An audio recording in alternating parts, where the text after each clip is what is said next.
Hello everyone, in this video I'm going to show a step-by-step tutorial on how to enable educational email notifications on Webull account. So first we're going to go to the Webull app. Then once you're here, you're going to click on the profile section on the lower right corner. Then next we're going to click on settings. Then here you're going to click on general. Then you're going to click on promotion notifications. As you can see, educational email notifications are turned off, so you're going to turn it on. So anything related to educational content will be sent to your account. So that's the importance of the setting.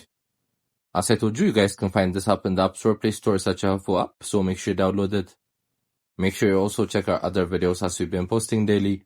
I hope you guys like this video, subscribe for more, like for more, share for more. I hope to see you again. Goodbye.